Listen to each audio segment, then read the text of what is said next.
Hey guys, it's LJ Network here, and today we're going to take a look at the full video of Gardening Australia, Permaculture and Organic Gardening from 2006. Now please note that Peter Cundall appears at the beginning and the end of this program, while the rest is presented by Josh Byrne. So anyways, without any further ado, let's see the full video. Gardening Australia, Permaculture and Organic Gardening, take one. And action!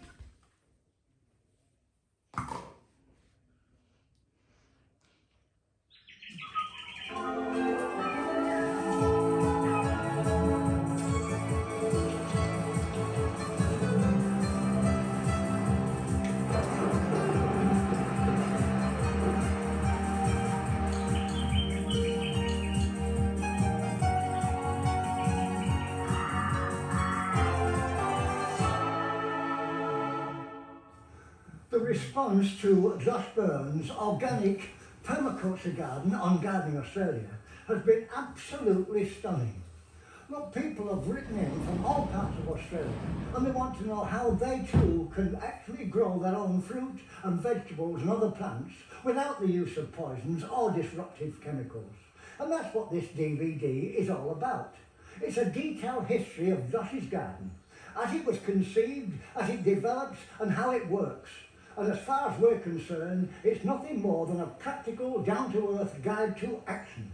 So, good luck and happy, safe gardening.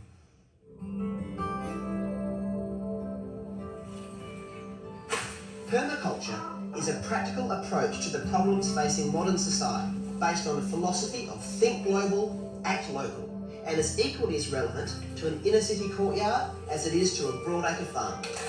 It's all about finding creative solutions to living a more sustainable life by growing local organic food, reducing energy consumption, recycling our wastes, and creating habitat for other life around us. Over the coming weeks, I'm going to show you how to create a productive permaculture system step by step, which will include veggies, fruit trees, poultry, ponds, worms, composting, and more. We'll look at how to heat and cool the house with good garden design, as well as how to save water by reusing rainwater and through efficient irrigation. Best of all, it's going to be cheap and it's easy to do. The property is typical of many in Perth, just under a quarter acre in a quiet suburban street. The climate is classic Mediterranean, long, hot, dry summers and short, wet winters. There's a slight west-northwest slope with good northern solar access. Aside from the rundown original cottage, there's also a workshop and an old shed that I'll convert to a studio.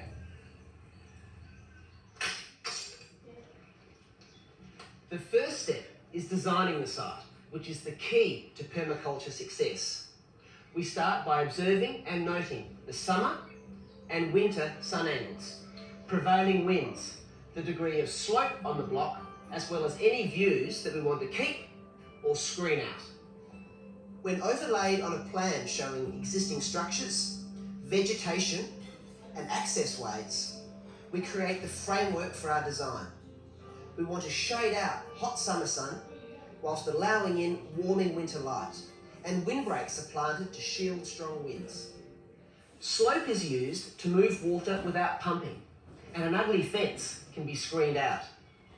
Next, we create conceptual zones on our plan and place the various elements in our system according to how often we have to visit them, saving us time and energy. The basic idea is to place the things that are used regularly nearer the house. Things that need less attention can be placed further away. On a suburban block, I use 3 zones. Zone 1 will include herbs, veggies, and the outdoor living areas. In Zone 2, I'll put poultry, worm farm, pond, and workshop. In Zone 3, we'll find fruit trees, extended poultry runs, composting bays, firewood, and material storage.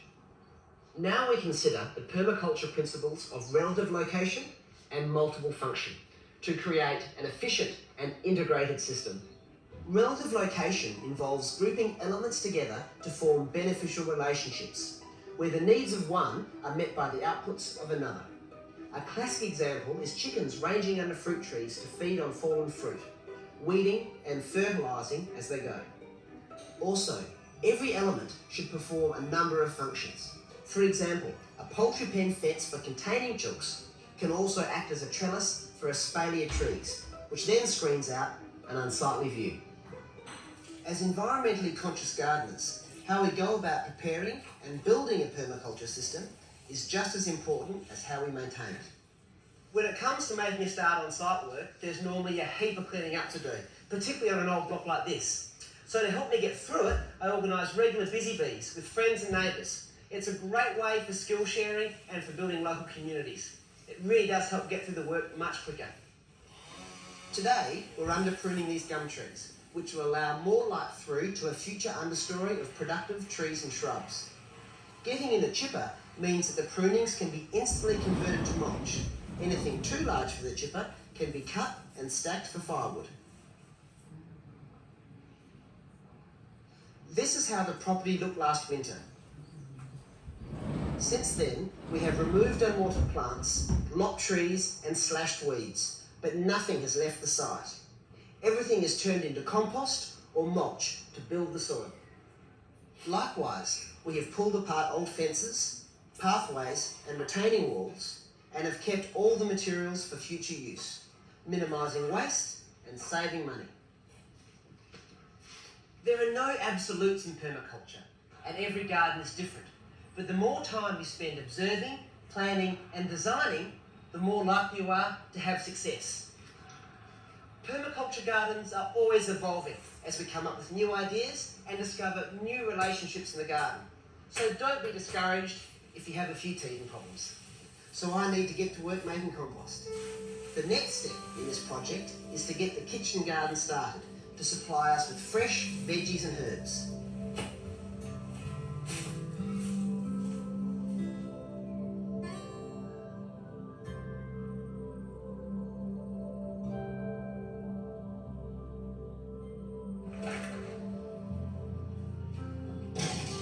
The block's been cleaned up, I've done my design, and now it's time to get on with the business of growing food.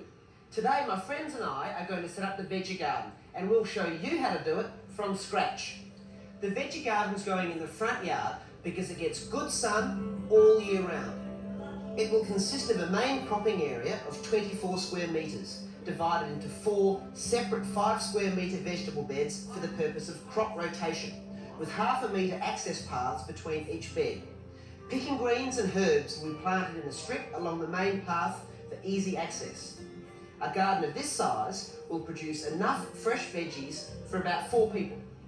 Perennial companions will be planted along the borders, and further back on the verge and along the fence line I'll plant bird-attracting natives. A small pond has just gone in and will bring snail-eating frogs to the garden, and will also ensure that beneficial insects and birds have a drink over the summer. Large limestone rocks make great seats for people passing by. They also attract insect-eating lizards who love basking in the sun. Veggies need rich soil, and as you can see, this sand needs a lot of work. It's absolutely gutless and is also water repellent. To build up these garden beds, we're adding bentonite, blood and bone, and organic mineral fertiliser. Bentonite is a swelling clay that helps hold water and nutrients. We're applying this at 100 grams per square metre. Good old blood and bone is a fantastic all-round organic fertiliser, and this goes on at a generous handful per square metre. The organic mineral fertiliser is ground up rock dust and includes trace elements. That also goes on at about 100 grams per square metre. We dig all this in to about 20 to 35 centimetres. Next, we apply a liquid soil wetting agent.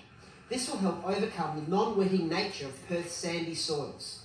I'm using a new organic product which doesn't harm beneficial soil bacteria like the standard suffragant-based products do. This wheelie bin makes a handy mixing vessel. 250 millilitres of this product will cover 50 square metres. Apply it first in a watering can and then water it in thoroughly with a garden hose.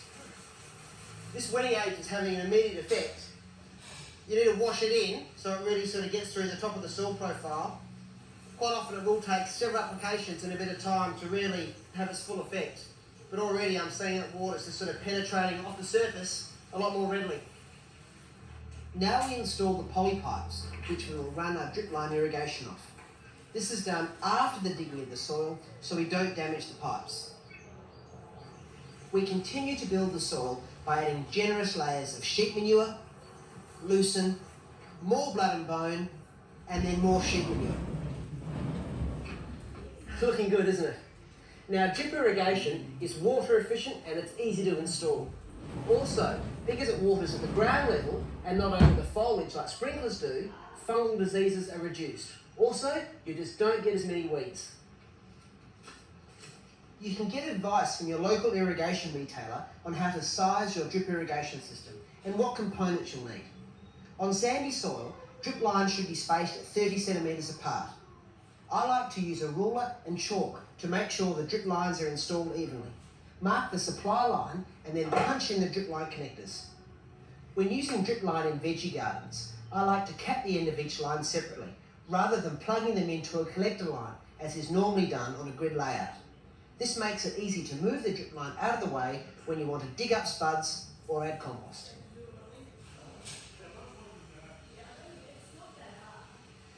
Okay, we've secured the drip line with heavy duty fencing wire and pulled it nice and taut. Being straight, it makes a fantastic planting guide for planting out your seedlings. So we're going to give the bed a really good water in and then we'll plant it up with our brassicas and other leaf crops. When planting your seedlings, plant them right next to a dripper so the young roots have immediate access to water. Pull the straw and manure back and get down to the original soil level. Dig it over and plant straight into it. Tease the roots just slightly and pop it straight in. Sprinkle with a tad of blood and bone, dig with a quick feed, and water in straight away. Put the dripper line back, and there it is. Lastly, we cover the paths with a fine mulch. You can also use sawdust. This is lovely to walk on, and slugs and snails hate travelling across it. Well, it's been a great day. We're not quite finished yet, but we're getting there, and I'm sure you've got the idea. The next big project is setting up the poultry pens and planting the fruit trees. Chickens are the perfect animal for a backyard permaculture garden. They convert food scraps to eggs, clean up weeds and fallen fruit, and of course, are a great source of manure. The trick is to set them up so they work for you, not against you. They can be very destructive if let loose amongst your favourite plants. There are many ways to house chickens. I've decided to build a permanent chook house with alternating runs. In order to comply with local council bylaws, the entire closure sits 1 metre off the adjoining properties and the main hen house has a concrete floor. The chickens will have access to 2 extended runs so they can get out and stretch their legs, forage for food and dust bath. The eastern run will be planted with fruit trees, in particular fleshy fruits prone to fruit fly, which the chickens will help control by cleaning up the fallen fruit and maggots. The southern run, which is shaded for most of the year, will double up as my composting and firewood storage area. The chooks will also feed on insects that breed up around the compost and the stacked wood. Each run is divided into 2 bays so that the different sections can be rested from the relentless scratching of the chickens, and fodder crops in the form of annual grasses and legumes can be sown to provide fresh greens. The 1 metre gap between the chicken enclosure fence and the boundary fence will serve as a corridor so that chooks can easily be moved between each area. 2 metre high fences with sunken barriers all the way around will keep the chickens in and the dogs out. The posts have been made using salvaged jarrah, which is naturally termite resistant, and they have been braced in a way that gives strength without the need to use concrete footings, saving money and materials. Chooks need protection from the sun and rain. This eave will provide some instant shelter. I'm also going to plant this fig tree. Being deciduous, it will provide wonderful summer shade. When it loses its leaves in winter, the warming light will come in. A young tree like this will need to be protected to prevent the chooks from scratching around the roots and from defoliating the lower branches.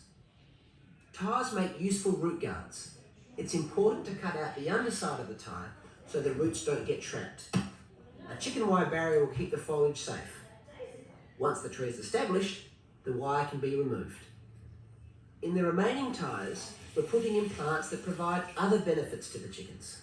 Wormwood repels lice and expels intestinal worms when ingested, as does rue.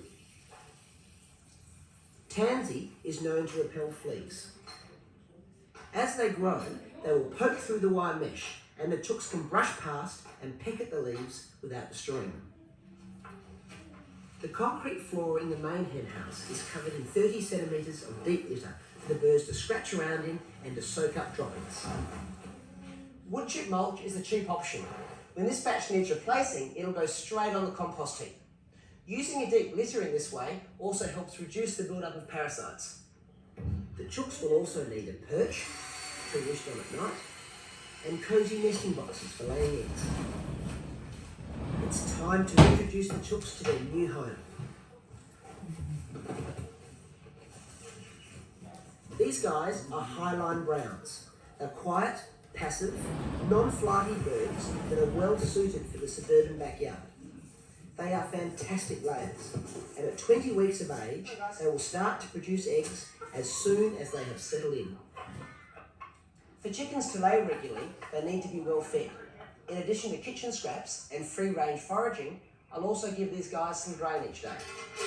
Soaking it for 24 hours beforehand makes it easier to digest so they get more nutrition from it. It's also essential that birds have access to fresh water. A water dispenser like this one needs to be refilled weekly. Hanging the hoppers off the ground keeps them clean and out of the reach of rats. So now I've got veggies out the front and chooks out the back, and I'm absolutely loving it. Even better, there's still more to come. The next step is to get to work on my native garden.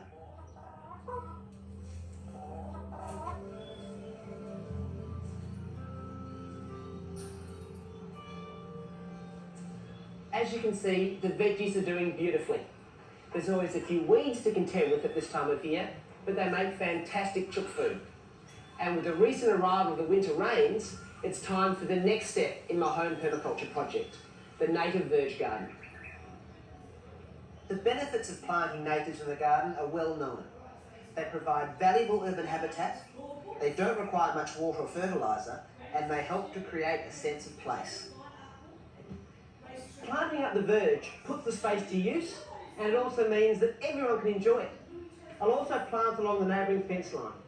But before we get started, I thought we'd wander down the street and check out a great example of a native garden to get inspired as well as to pick up a few tips. G'day Luke. Hi Josh. I'm good mate, yourself? Pretty well. Excellent. Look, this garden is just looking lovely. Thanks very much. And as you know, I'm putting mine in up the road and I'm down for some tips, so give me the lowdown. Well Josh, with the verge planting, I think you've got to keep a few things in mind. Pick your species, hopefully, that are local, I think, because thematically they work well together. I've tried to tie this verge in with the existing trees, so the original structure of the jarrahs and the marries that are in this area naturally. I put in the Banksia menziesii, I put in local shrubs. I've kept it nice and open, as you see, so it presents itself to the house, and you haven't got any security risks. And there's a lot of diversity here too, Luke. Fairly good variety. I've gone for things about a metre and a half, such as the scarola and the Grevillea thelmeniana. These are sort of things that you can keep to a good shape, so I do work them a little bit, but heavy mulch, and at the moment I'm planting everlastings just amongst them in some open ground. Now, before you launch into planting up your verge, there are two things you have to do. Firstly, contact your local council to get approval. And secondly, dial before you dig, to make sure you know the whereabouts of services such as power, water and gas. Because if you damage them, you have to pay. Having a plan to plant to is also important. The height of the plants will determine where they get planted. Trees and tall shrubs are best planted in the centre, towards the footpath side. And only plants with a low habit should be planted on the curbside and along the driveway, so the line of sight to the road is not obscured. This is how the verge used to look. Preparation for this area included removing unwanted plants and weeds, as well as some basic earth shaping to create an interesting profile. Getting rid of lawn and weeds can be tough work, but it's essential for the natives to do well. Now the fun really begins. We're starting by transplanting these mature Zamia palms and grass trees. These stunning specimens were rescued from land clearing that would have otherwise seen them destroyed. My mate Bruce is committed to saving as many of these beautiful plants as he can, and he works tirelessly to get them out of the way of bulldozers and into people's gardens, at the same time raising awareness of the issues of land clearing. Both the grass trees and the macrozamias transplant really well. You should expect around a 75% success rate if you water them well. That's the key success factor. We trim off the roots. In the case of the macrozamias, we want to seal off the roots so that no rotting can occur in the bulb. We apply some soil conditioners. We want some native plant-friendly soil conditions here. And we get soil from the site and put it into the hole as well. That contains important microorganisms that the plants definitely need to survive. Put the plant into the hole to the finished height and slowly backfill. When we're doing this, we want to get a lot of water in and get all the soil back in around the roots. And to help with that, we use a concrete probe which vibrates the air and water and helps most of the air come out from around the root balls. Finally, we build up the soil around the base of the tree to facilitate deep watering on an ongoing basis. Now it's time to plant the shrubs, ground covers and flowering herbs. I've got a wonderful spread of grevilleas here, including Grevillea presii, which has a lovely soft grey foliage and it's already coming into flower. Grevillea crucifolia has a lower habit and a glossy green leaf. This one's Grevillea crucifolia with quite a pretty little white flower. It's a bit taller and a bit more vigorous. With the flowering herbs, we've got the Conostylus, which has a pretty little yellow flower, and of course the classic kangaroo paw. This one's Acanthoxanthus manglesii. If we get regular rains this winter, most of these guys will be able to cope on their own. However, a couple of deep waterings over the summer will ensure that just about all of them survive. The native verge gardening is well underway. When we've planted up and they fill out, it's going to look absolutely stunning. More importantly, the birds and insects they attract will bring this garden to life. Just look at these veggies. They've only been in the ground for 2 months and I'm already eating out of the garden every day. Now the trick to growing luscious veggies like this year after year without use of pesticides is by bringing other life into the garden to create a balance. And we do this by making habitat. Now I've already got loads of companions and my natives out the front, so the next step in my home permaculture project is to set up the constructor wetland out the back. In permaculture, we draw inspiration from local natural systems as a guide when designing. My constructor wetland is modelled on the natural wetlands which occur in Perth that rise and fall with the water table. In winter, it will fill up, overflow and recharge the shallow aquifer. In summer, the level will drop due to evaporation, so the plants will need to be able to handle partial drying out. There are 3 sections to this wetland: an open water section, a lined sedge bed and a dry edge section with a total area of around 30 square metres. The open water section comprises less than a quarter of this in order to reduce the amount of water lost to evaporation. Locating it under partial shade further reduces evaporation. During dry weather, the sedge bed and dry edge plants will be irrigated with just enough grey water to keep them looking good. The overall result is a visually impressive feature with relatively modest water requirements. As you can see, we're off to a good start. We've dug the hole and stabilised it with old pavers, slabs and carpet that we salvaged during the clean-up of the site. Now, sand is great to dig in, but it must be stabilised to prevent it from slumping. This ridge will set the high water point for the open water section, so it's important that we get it level and stable. A piece of straight timber and a spirit level tells us that we're on track. Next, we mark the high water mark on the slabs with a piece of chalk. The outer edge of the liner will be laid beneath this point, allowing the overflow to soak away. The pond's been dug to 1 metre. There'll be about 20 centimetres of sand on the base, which will give a water depth of around 80 centimetres. In summer, as the level drops, the sides will be exposed, but there'll always be some ponding water at the bottom. In winter, when it fills up, it'll overflow Feed the outer sedges before soaking away. Laying the liner can be a bit awkward, particularly in windy weather. The trick is to do it carefully so it's not damaged in the process. This product is 0.4mm thick, UV stabilised, and it's guaranteed for 10 years. Steel pins will hold the liner in place. Now, this is the overflow point, so it doesn't matter that we're puncturing the liner.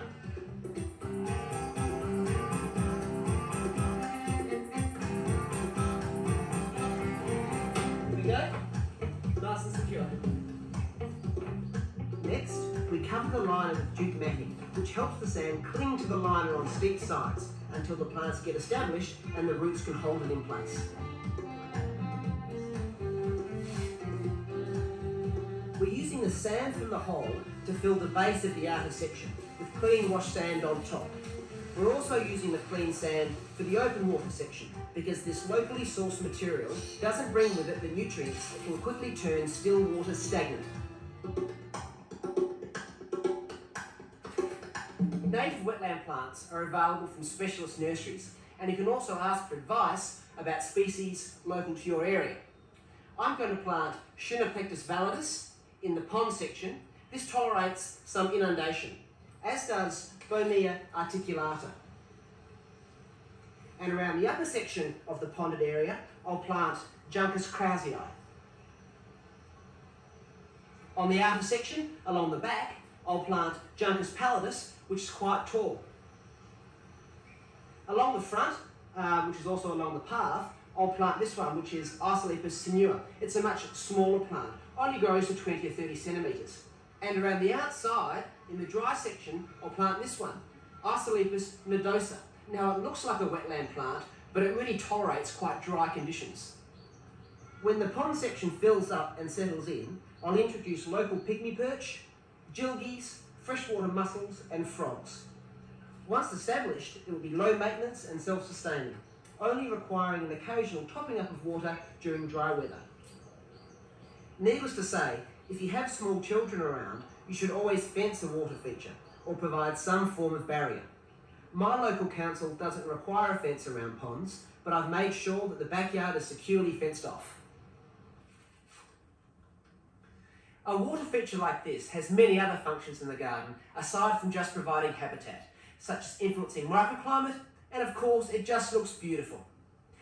When I've finished planting up this wetland, the next big step in my home permaculture project is to set up the drip irrigation system. It may seem strange to be talking about irrigation on a rainy day, but Perth's long, hot summer is just around the corner, and it's important to be prepared for it. You've already heard me rave on about drip irrigation. I've been using it for years and I am convinced it's the way to go. Drip line in particular, because it provides uniform watering and it is so easy to install. Originally developed for the agriculture sector, drip line is now gaining acceptance as the best option for water efficient irrigation in landscape applications. There's no overcast, wind drift or shadowing. The water's placed right at the roots where you want it. As a result, there's less weeds and fungal diseases. Just like sprinklers, there are different types of drip line and different ways to set up a system. I'm using a product that is suited for sandy soils. It has drippers at 15 centimetre intervals and each dripper discharges 1.9 litres per hour. When the lines are spaced at 30 centimetres apart, it applies water at around 40 litres per square metre per hour. I'm setting up an automated system that will irrigate selected parts of the garden as efficiently as possible. Each group of plants will be watered on a separate line.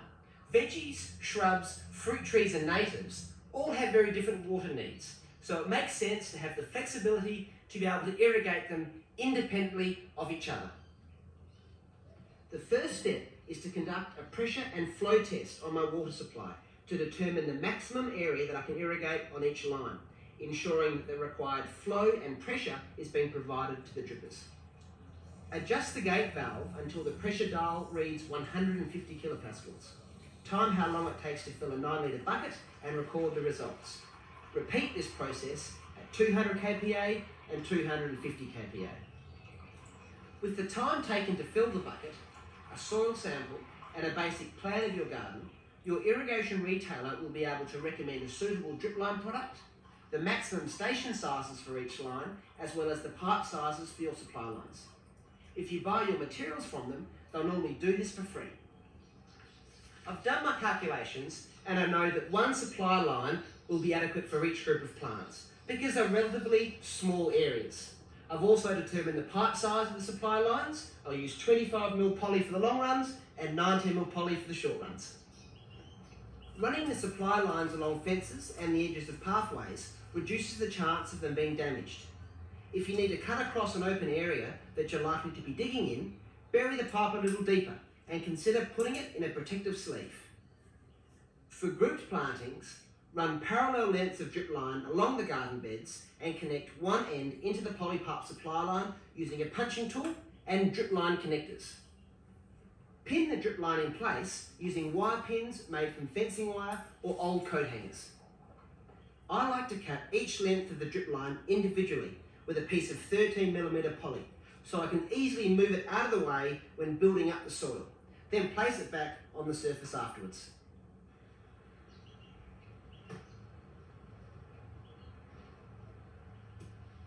When installing drip line to individual shrubs and trees, create a spiral around the base corresponding to the canopy. Make sure you keep the lines even to ensure uniform watering.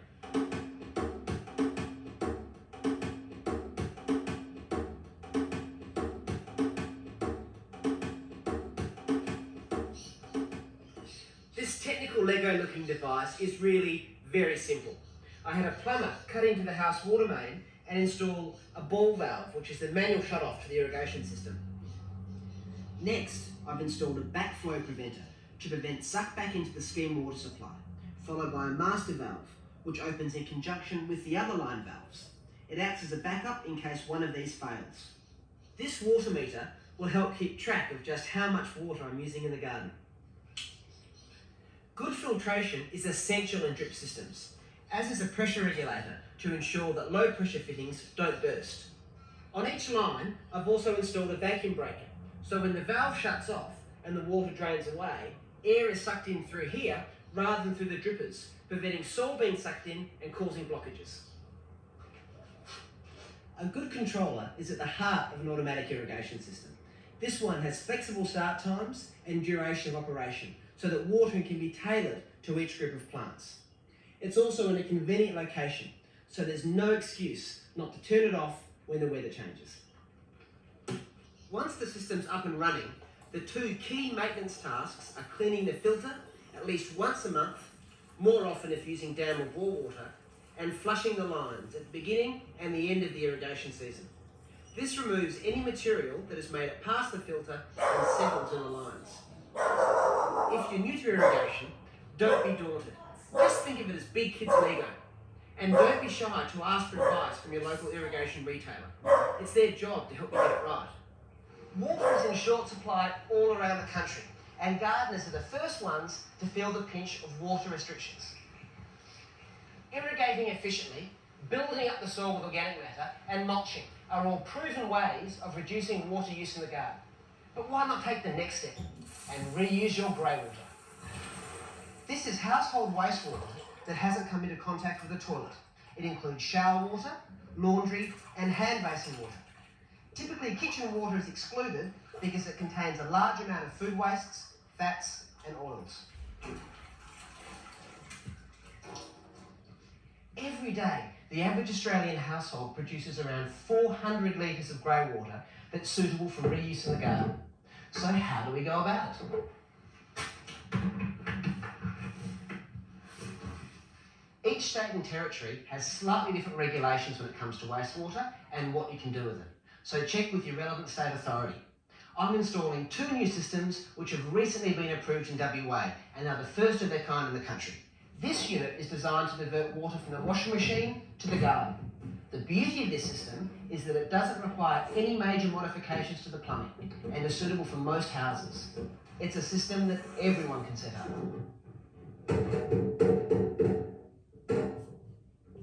The washing machine empties into the tank after passing through a disc filter.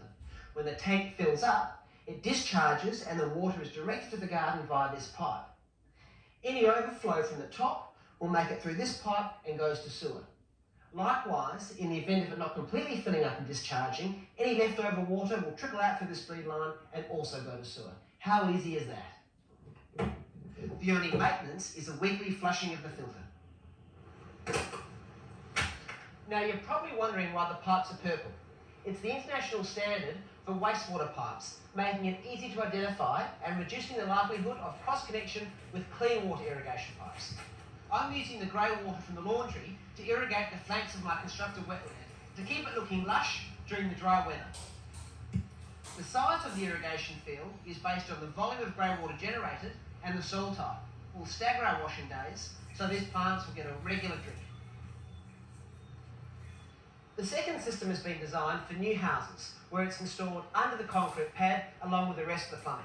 Though it can also be installed in houses like mine, where the sewage pipes can be easily accessed. The bathroom and laundry trough water enters the unit where it passes through the sponge filter and is then sucked out by a flow sensor activated pump. Any overflow is directed to the sewer, so there's no risk of backflow in the event of a malfunction.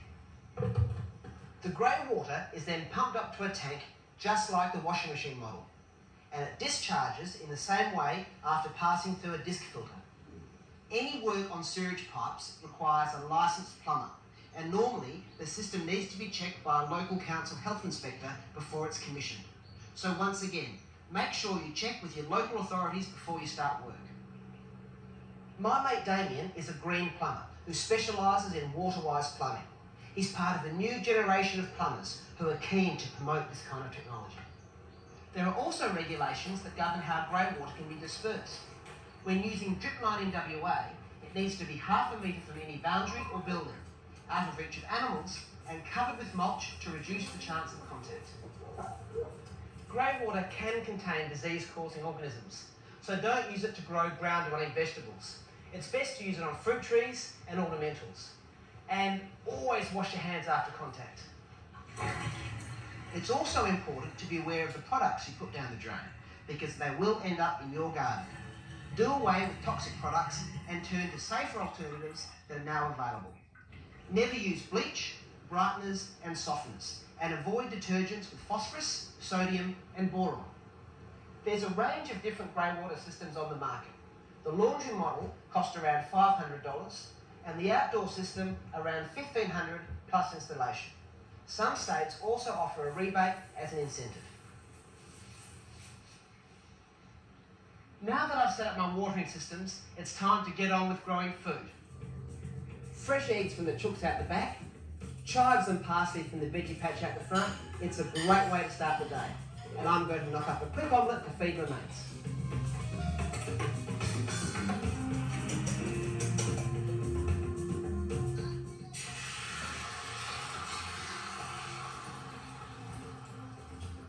They are here to help me with today's job in my home permaculture garden, which is setting up the trellis systems to utilise vertical space.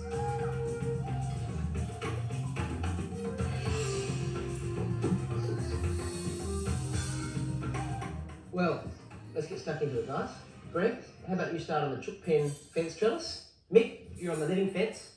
And Dave, well, you're on dishes. Oh, thanks, mate. Again? Get on. Vertical space includes structures like fences, walls and trellis frames. By using the space effectively, you can dramatically increase your available growing area, screen unsightly views, provide privacy, and even help to keep the house cool by protecting it from the sun.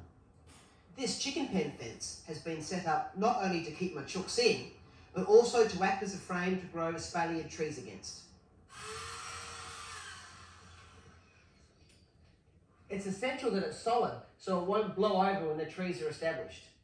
The timber capping along the top will prevent the post from being pulled in when the trellis lines are tightened. High tensile wire is fastened using fencing ripples, which allow the wire to be retensioned if it slackens off. We've prepared the holes by digging in manure and mineral mix. Next we're going to plant almonds and pomegranates. Now they're not typically espaliered, but they do very well. It also makes it handy to net them to prevent birds from raiding the fruit and nuts. You'll notice that we've attached the chicken wire to the inside of the post and the trellis lines on the outside giving us enough room to be able to get in there and prune off any shoots as the trees grow so we can keep that two-dimensional shape that we're after. I'm pruning these back hard to a strong frame, and I'm looking for outward-facing buds that will direct the new growth to where I want it to go. Next, it's into the hole, and we'll give it a good watering in to get rid of any air pockets. One of the first things I did when I moved into this house was to pull down the remains of a decaying picket fence. I have a wonderful neighbour who enjoys the extra filling space as much as I do. Having said this, some privacy is also important. So I've designed this living fence to give us partial screening without boxing ourselves back in. These Jarrah power poles have been sunk into concrete footings and they are as solid as a rock. Once again, a piece of timber capping along the top will allow us to tension the steel cables without any risk of pulling in the posts. These are 1-year-old mulberry cuttings, and as you can see, they are ready to burst. They're the Hicks Fancy variety, which are much more vigorous than the Old English type. Not quite as tasty, but they're still good and they're perfect for use in a living fence. As they grow, I'll weave them through the trellis lines and give them a prune as necessary to help them fill the space evenly. The simplest method to utilise vertical space is to hang a trellis along an existing fence. Here, we're using old steel Rio mesh, but of course there's all sorts of materials that can be used. Because this fence is asbestos, I have no intention of drilling into it. Instead, we're using steel hanging basket hooks to neatly hang it in place. Along the base, I'll plant several varieties of passion fruit, which will provide loads of fruit as well as cover this depressingly grey fence. Once they're onto the trellis, I'll just nip back the main shoot, which will encourage them to spread out. The beauty of this method is that if the fence is ever replaced, the trellis can be carefully taken off and hung on the new fence without damaging the vines.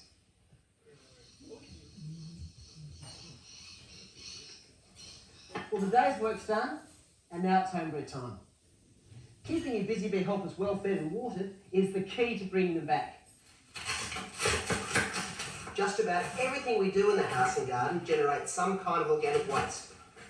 But of course, it's not waste at all. It's a resource just waiting to be utilised. All of this material can easily be converted into eggs, manure, worm castings and compost. The trick is to set up systems to make it a hassle-free process. Now that my home permaculture project is well underway, with veggies, chooks and fruit trees, I need to be able to feed them to ensure healthy growth, as well as to make sure I get a regular supply of eggs. I also want to make sure that I can deal with my own green waste on site, rather than having it carted away for someone else to take care of. I want to deal with it in my own backyard. The key components in my home organic recycling system are the chooks, a worm farm, cone-type composting bins and composting bags, and they're side by side in Zone 2. Further from the house are the compost bays in Zone 3, because they only require occasional attention and work. The chooks are at the top of the food chain. Along with their staple diet of mixed grains and free-range foraging, I give them the deluxe food scraps. Pretty much anything you'd be happy to eat, the chooks will have a go at. Just like us, they don't like citrus peelings or raw potato. They're also not big fans of onion or hot and spicy food. But rather than just letting this stuff rot on the ground, I put it into cone-type composting bins, where it slowly breaks down, ready for later use. Sometimes these bins can get a little wet and sour. If this is the case, simply add a couple of handfuls of lime and some manure and some dry material. Then give it a good forking over to allow airing. To keep them in a healthy state, a good rule of thumb is to add equal amounts of dry to wet material. The chooks also love a regular handful of weeds and soft prunings from the veggie garden. The best thing is, these little wonders convert this into beautiful eggs and rich manure. Worms are the next willing workers in the system. I feed them chopped up veggie garden waste, shredded envelopes and toilet rolls, as well as kitchen scraps. Just like the chooks, the worms aren't interested in citrus or onion, so these go into a cone composting bin set up nearby for convenience. Burying the base by about 30 centimetres helps to prevent cockroaches and rats from getting in. And by having it next to a fruit tree, it becomes a constant source of fertiliser for the tree. Having a couple of these guys on the go means you can rotate them so they're less likely to turn nasty. The castings that these guys generate really are valuable, so use them wisely. I use it for making a liquid feed to fertilise my veggies, where a small amount goes a long way. 1 handful to a 9 litre watering can, applied fortnightly, really keeps them pumping along. The bulk biomass that's generated from the garden, such as veggie crop material, leaves, weeds and shredded tree prunings, all goes into composting bays. To beef it up, I add grass clippings that a mate brings from his mowing rounds. He brings me quality grass clippings that are weed-free and haven't been sprayed. Thanks, mate. Very good of you. Too easy, mate. I'll get you some eggs. The trick to turning this stuff into quality compost is to get a good mix of material. Add manure and water, build it up to a cubic metre, then give it a regular turn. This simple setup has been made using salvage timber and corrugated tin. New material is loaded into the first bay. When it has heated up and cooled, I'll turn it over into the next bay, then the third, and finally the fourth, adding additional manure and water each time to ensure that it continues to heat up and break down. If turned every fortnight, the final product's ready to use in about 8 to 10 weeks in warm areas, a little longer in cooler areas. This is the stuff that I use to build up my veggie beds and spread around my fruit trees, to build up soil structure and provide nutrients. Isn't it beautiful? I could just about curl up and go to sleep in it. Well, now that I've got my watering system set up and my soil building program's well underway, it's time to get on with some serious planting. And for that, I'll need to get propagating. By setting up a well-organised home nursery area, I'll be able to produce loads of plants cheaply and easily.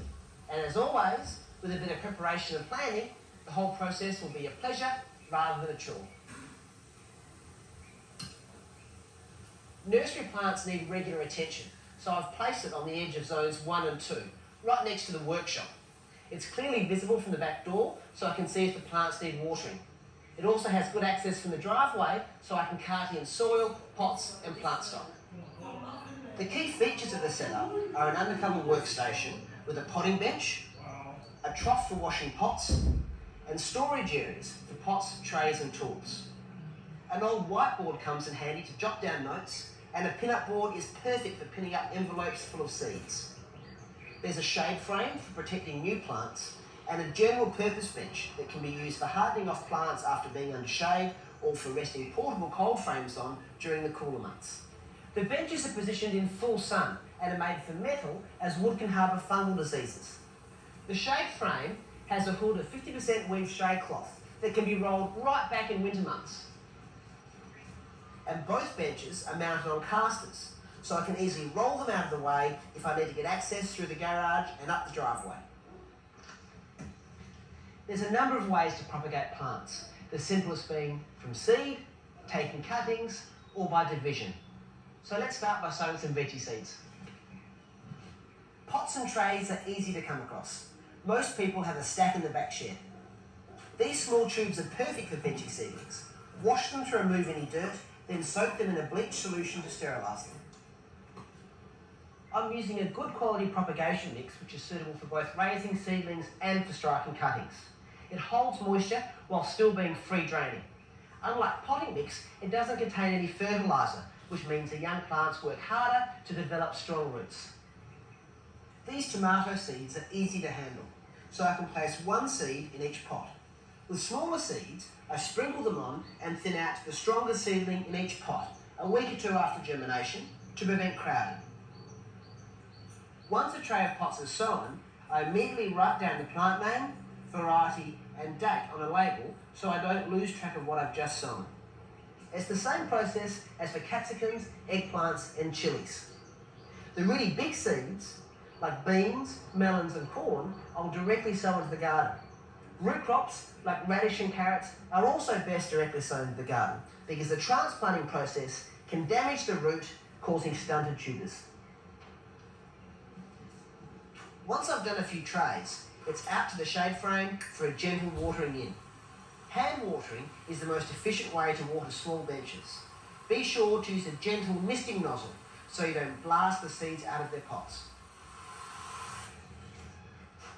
One of the best things about growing your own from seed is that you can use non-hybrid stock that remains true to type. In fact, the only way that will keep these wonderful heirloom varieties alive is by growing them in our own backyards, carefully saving the seed, and then sharing them with friends and neighbours. Now it's back to the potting bench to take some softwood cuttings. Most herbaceous perennial plants will readily take from cuttings, particularly when done during the warmer months.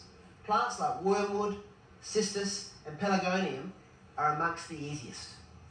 Cut lengths of healthy stem into 7 centimetre pieces, making sure that several buds or nodes are visible along the length.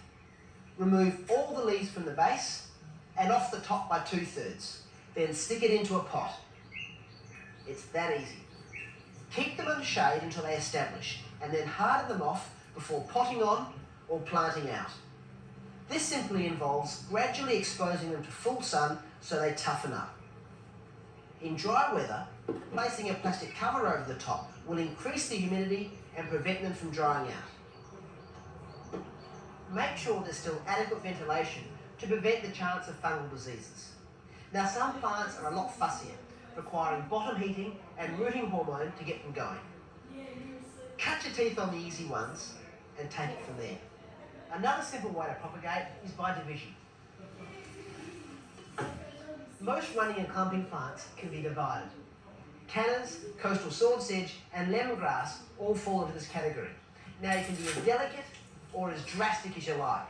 You can take the younger plants from the outside of a mature plant without causing much disturbance, or you can get stuck in there with a spade, dig it up, carve it up and pot it up.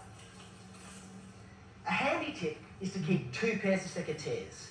A good, clean, sharp pair for taking the cuttings, and an older pair for getting stuck into the roots.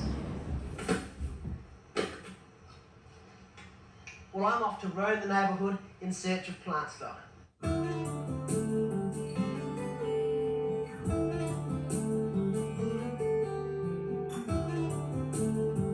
Over the year, you see my mates and I convert a rundown old suburban block into a water-efficient and productive permaculture garden step by step. It's been heaps of hard work, but loads of fun. And now it's time to take a look at the whole process. It started with a sound design. By observing and noting summer and winter sun paths, wind direction, slope and view sectors, trees and structures are placed so as to provide shade in summer whilst allowing warming winter light in. Windbreaks shelter us from strong winds, and unsightly views can be screened out and pleasant views maintained.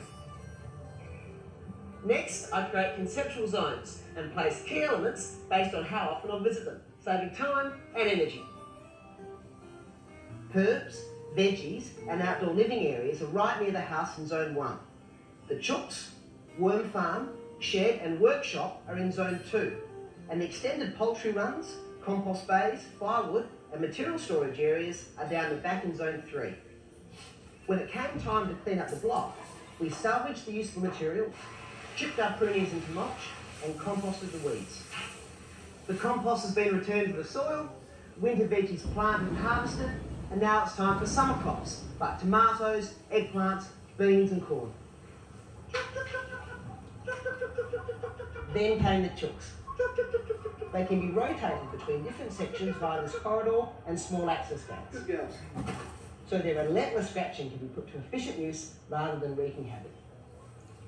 I've given them the run of a large section of the backyard where they'll be put to work weeding and cleaning up fallen fruit. Half the garden's been planted to local natives, which of course are perfectly suited to the local soil and climate.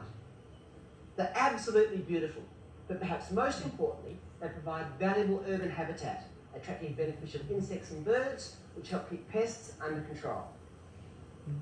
Water conservation is one of my top priorities, so I built this wetland modelled on locally occurring wetlands which fluctuate with the seasons. And although these plants can handle drying out, I'll irrigate them with grey water over summer to keep them looking lush. The rest of the household grey water is used to irrigate fruit trees and garden beds. Other parts of the garden that require irrigating will provide drip line.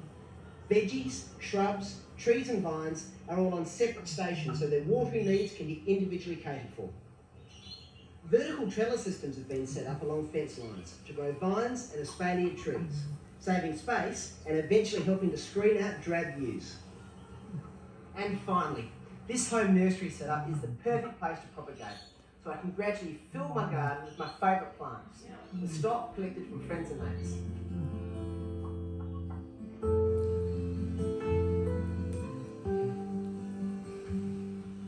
In this small area in front of the house, I'm going to get stuck into plant stacking. It involves creating a number of layers in the garden to maximise the use of space. Now, with a bit of thought, planning and careful species selection, in this small area of around 15 square metres, I'm going to be able to squeeze in over 30 productive, edible, useful and beautiful plants. I started planting out this bed last winter, but it's looking a little tired after a long hot summer and I'm really keen to get it cranking again. I reckon the cool of winter is perfect for landscaping. I've already made a start by putting in some paving. Now with the plant stacking, I'll start at the back. What I'll do is put these olives along an espalier trellis line to form a beautiful backdrop to the garden. I like to use old tyre inner tubes to tie back trees on trellis lines. It's nice and soft, it's flexible, and of course it's a great reuse of materials. To create the next level, I'll plant into these large clay pots. They cost me around $50 each. And to prevent the roots drying out, I've sealed them with a non-toxic sealing agent. You can see I've placed the pot directly onto the soil, and because my soil's so sandy, there's no problems with any excess moisture draining away through the holes in the bottom. If you're putting it onto a heavy clay soil, think about putting it on top of a couple of inches of crushed gravel. That way, it'll make sure it drains freely. I also use the spirit level just to make sure it's nice and plump, because there's nothing worse than a wonky pot.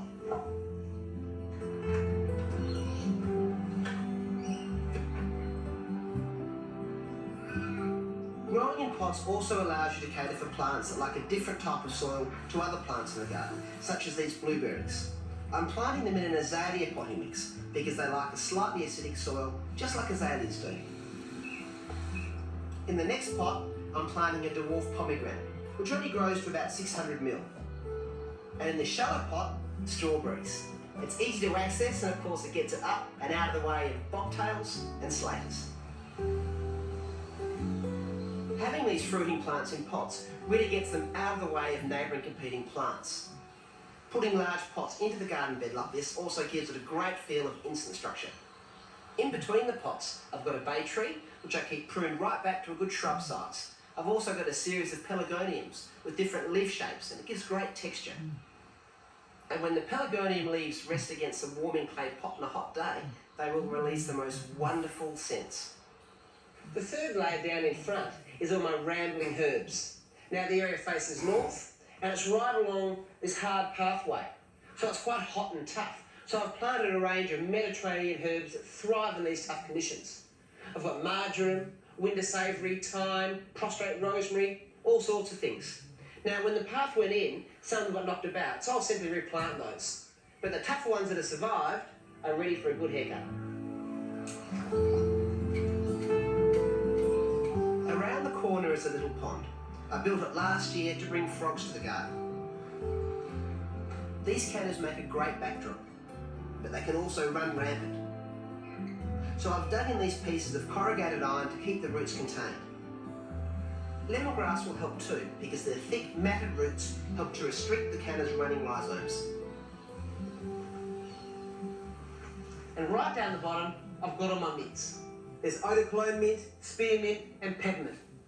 Now, down here, they really are trapped between a rock and a hard place, so they can't escape and strangle the rest of the plants. They also do well from all the moisture and nutrients coming down from above. Now, once I cover all these plants with this lovely loosened mulch, it's going to look absolutely beautiful. So you can see what I've done. I've managed to squeeze a heap of wonderful plants into a really small space. We've got the espalier olives at the back. We've got some fruiting plants in large pots in between. In between those, some hardy, useful shrubs and plants and fruit trees. Down below, a range of sprawling Mediterranean herbs that will spill out onto the path. Now, there's a lot of plants in here, but because of the stacking or layering effect, there's going to be reduced competition. But they'll still provide really good microclimate and protection to one another, which is important in this north-facing, hot and quite harsh site. Now the whole thing's irrigated on drip irrigation, of course, so it's water-wise as well. I reckon in a few months' time, this is going to look fantastic.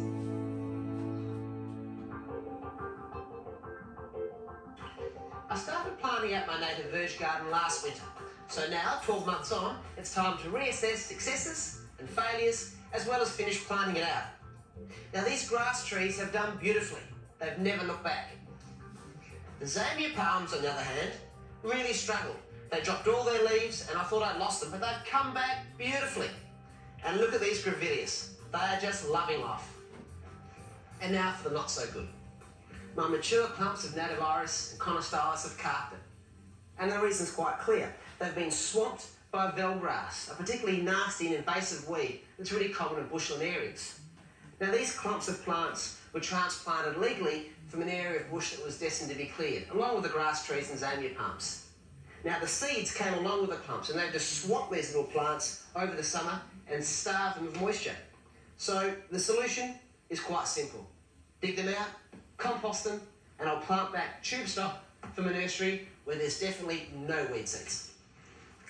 Early winter is the perfect time to plant natives in our Mediterranean climate because the cool, mild conditions and regular rains give us guys the perfect chance to get a good start before the long, hot, dry summer arrives. Now I'm going to start by replacing the conostylis.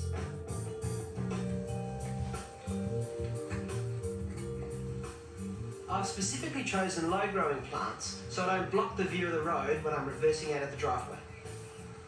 Planting strappy leaf plants like this in tight clusters gives a really good effect.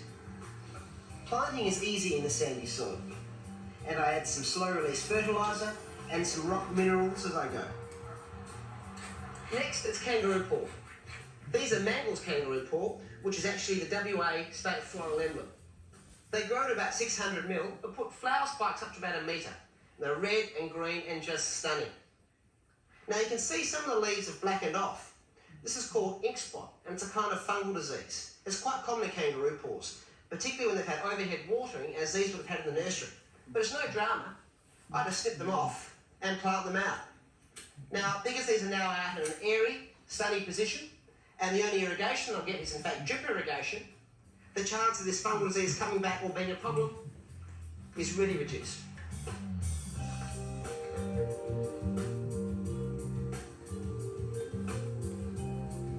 I laid the irrigation pipes on the surface last year because I knew I would need to access them again. Now I've dug the trenches for them and I'll run the drip line to the new plants. You've probably gathered that I'm pretty keen on natives, particularly local natives, as they're perfectly suited to the local soil type and climate. And they're also great for local wildlife. Now, planting out the verge like this makes really good use of the space. It also flies the flag to the neighbours, showing how great native plants can look. And I've had wonderful feedback so far. Just wait till all these plants start flowering, it's going to look absolutely breathtaking. All of these plants are from a local native nursery, and I've used tube stock because they will actually do better than more established plants in larger pots. And now it's time for mulch. This stuff is shredded tree prunings, and it's really good for native gardens. It's coarse, and even when put on thickly, it allows the soil to breathe. It smothers weeds, keeps moisture in, and because it's so thick and heavy, it doesn't blow away, even in strong winds. And best of all, it's cheap. I got this whole load delivered by a local tree pruning contractor for only $100. Imagine a neighbourhood where all our verges were planted out with local natives. Wouldn't it be wonderful? Now, before you get stuck into it, check with your council to find out what their regulations are. You might even find they have an incentive scheme to encourage you to do so. The weather's warming up and it's time to think about my summer garden. In particular, what I want to be eating. Veggies, some more herbs, fruit trees, and of course flowers to bring this garden to life. I've put the work in over winter, building up this soil by adding loads of organic matter. And this is the key to ensuring what I plant next will survive during the long, hot months to come. Managing a smooth transition from one season to another is an important part of growing food successfully in small gardens. You can see these leeks and other root crops still have a few weeks to go. Now, my next crop in the rotation is legumes, and I want to get an early start. So I'm going to grow climbing beans on a trellis structure above them. I'm making what I call an inverted teepee, and it's simply made from a stake, 3 pieces of bamboo, and some wire tied tightly around the middle.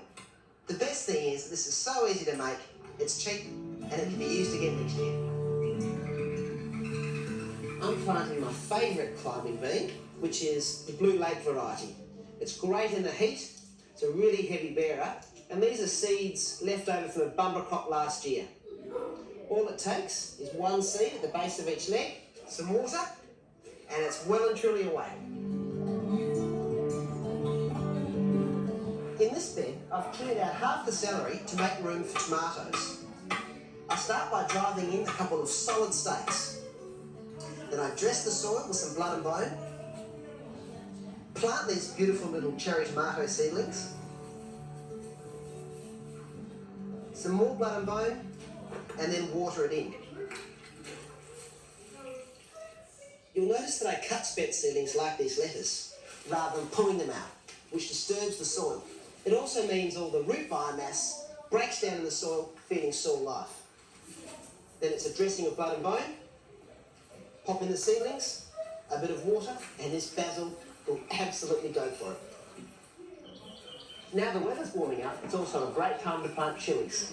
I'm putting in 3 different varieties to add some spice to my summer cooking. Not only does this variegated fish pepper go really well with seafood, but when it fills out, it'll look great. To finish off at the front, I'm going to fill out this border of companion shrubs by planting aromatic and flowering plants like pyrethrum, tansy, and lad's love.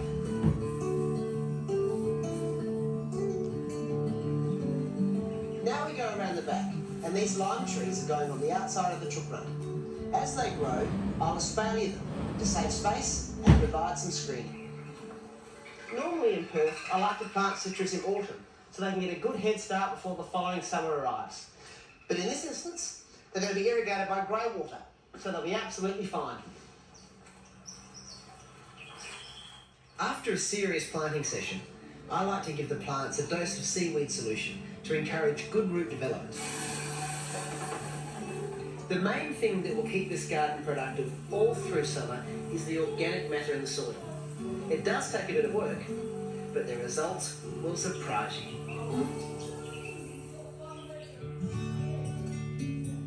This is how my front garden looked in 2003. And around the back, it was even worse. Overgrown and in a right mess. This is what it looks like today. This is what a little bit of planning and hard work can do. Well, in fact, a lot of planning and a lot of hard work. This once neglected suburban block is now full of fruit trees, veggies, chooks, and even a wetland. In fact, loads more. It's organic, it's water-wise, and it's a really pleasant place to be. So after working on the garden for 18 months, I'm opening it up to the public as part of the Australian Open Garden Scheme, which means there's still loads of jobs to do, but it's also a good time to show you around. You know, people who get a bit daunted by this kind of garden transformation often ask me, whereabouts do you start? Well, the answer to that is really simple, and that is good planning. This is the key to any attractive and productive garden. But in permaculture, we take it really seriously. We start by observing sun angles. In summer, we want shade. In winter, warming light. Wind direction is also important to set up things like windbreaks. We can use slope to move water, and even view is taken seriously. In that way, we can make the most of lovely vistas, such as off the back veranda looking over the entire garden, and do things like screen out ugly fences with productive vines. Being mindful of resources and minimising waste is also important. Green wastes are composted and used to build up the soil. Tree prunings are shredded to make mulch, and water is applied as efficiently as possible with drip irrigation. As you can see, the hard work's really paid off.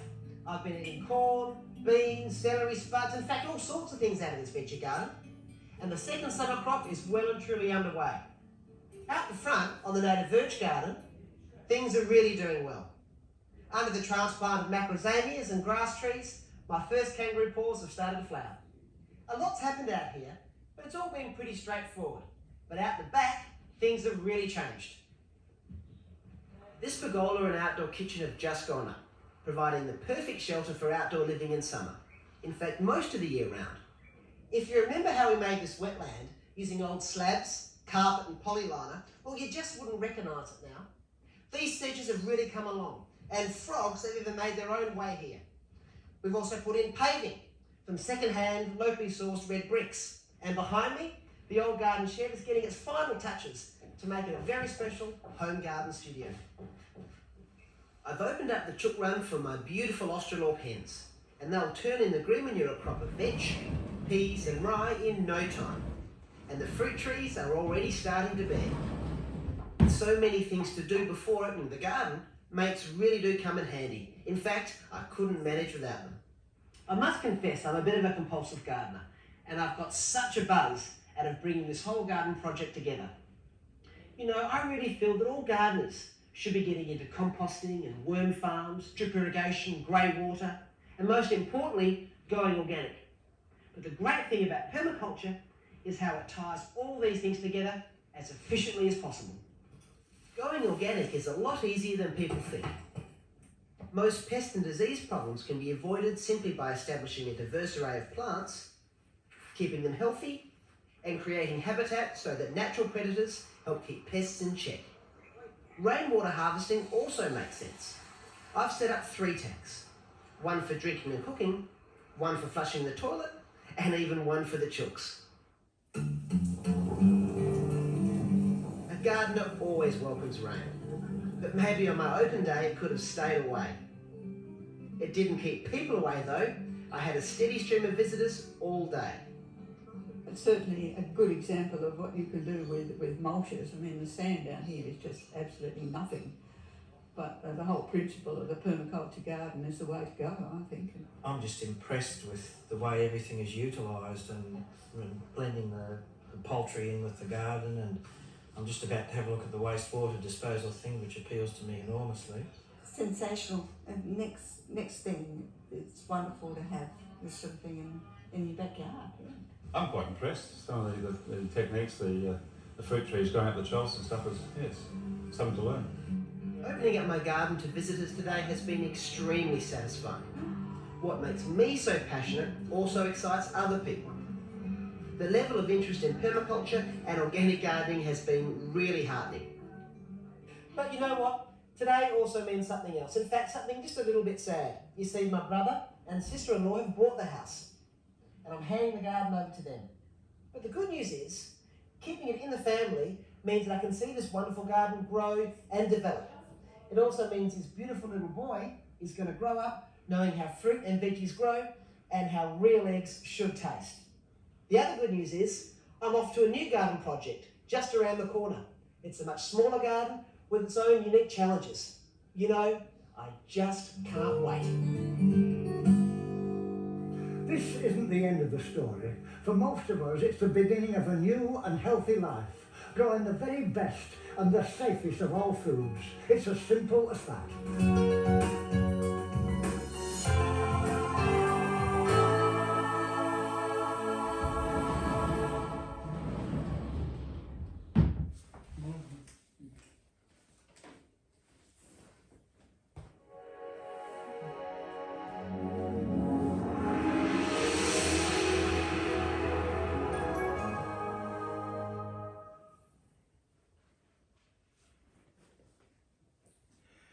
And cut! That was the full video of Gardening Australia, Permaculture and Organic Gardening from 2006. So, do you like my content? Please make sure to comment, subscribe and smash that like button. And after you've done it, you'll be notified when a new video is on my channel. So I'll see you guys in the next one.